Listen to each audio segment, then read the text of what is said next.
Next year we'll see an exciting time for the Antigua to Bermuda race as it's part of a series now that's joined in a World Series. How important is it that this particular race gets recognized with these other enormous races around the world? Well, it's just fabulous. So the Antigua Bermuda race, the third edition, will be run this next May.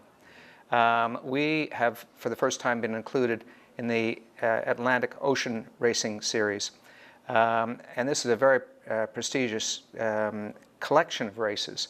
The trophy, the Comet Trophy, which is over 100 years old, spectacular trophy held by the New York Yacht Club, is awarded to the the yacht with the best finishes in 3 of 5 races.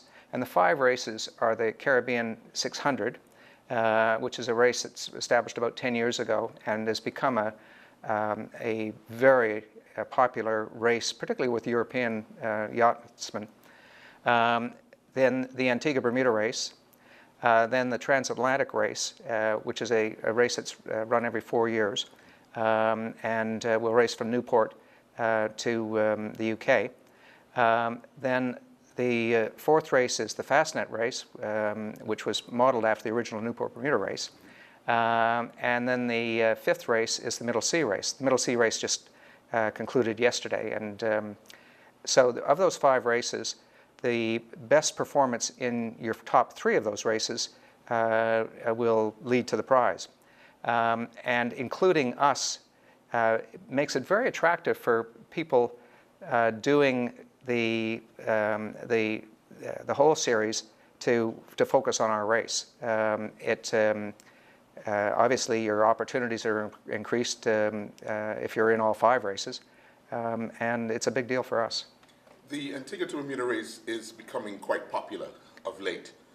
We all know the Newport to Bermuda, we know the Annapolis, but the Antigua race is picking up some speed. It's, you know, we started it as to take advantage of the America's Cup.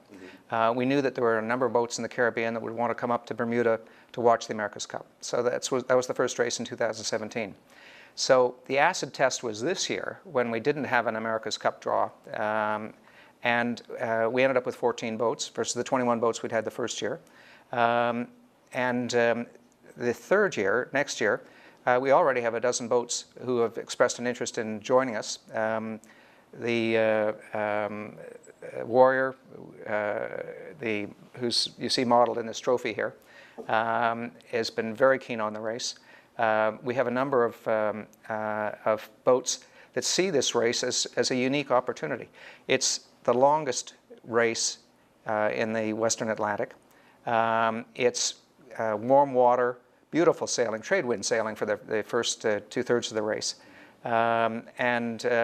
As it was said by a couple of the boats that were in the race, it's unique. You know, they have people that want offshore experience, and they love to have offshore experience where the weather's nice and the winds and the waters are nice, and it fits the bill. And it's almost a 1,000-mile race. It's considerably longer than Newport Bermuda or other races. The way it's designed for next year, it finishes around the same time as the Gold Cup. That's correct. Event in Bermuda. So yeah. Getting here and seeing quality racing as well while you're relaxing from your race only adds benefit to people taking part, doesn't it? That's right. Actually, the boats will be finishing. The first boats should be here when the Gold Cup is finishing, then there's another big announcement that's expected, and we hope that we'll be seeing the America's Cup boats, the J boats here, following us, and that'll be great excitement for everybody. So it's interesting times on the waters again. Oh, it's tremendous. It's going to be a real, May is, as the BTA is saying, is really going to be a sailing month in Bermuda. Okay. We look forward to many boats signing up for the Antigua to Bermuda, and then obviously interest coming on the waters of Bermuda come the end of May. Absolutely. It's going to be fun. Our race starts on the 8th of May, and that's the Thursday. excuse me, that's a Wednesday. And the first boats should be in on Saturday, and boats will come in right through the week. Well, exactly. If you It's get always that- weather if you get that permitting. wind. That's right. Yeah. Because we've seen some races where the wind has dropped right out, and That's right, and you know that's it's an issue sailing to Bermuda, but it's an issue we see in the Newport Bermuda race repeatedly. Yes. You know, you get close to Bermuda, and that last 100 miles, the last 150 miles can be a little slow. Right. But that's racing, and in the Antigua Bermuda race, the offset of that is it's beautiful right from the start. There's typical conditions at the start of the race will be reaching in 18 to 20 knots, just gorgeous conditions. What are the various classes in the Antigua to Bermuda race? Well, we have two rating systems, principally two rating systems that we're using. IRC is a rating system that's very popular in Europe. It's the rating system that's being used in these other races.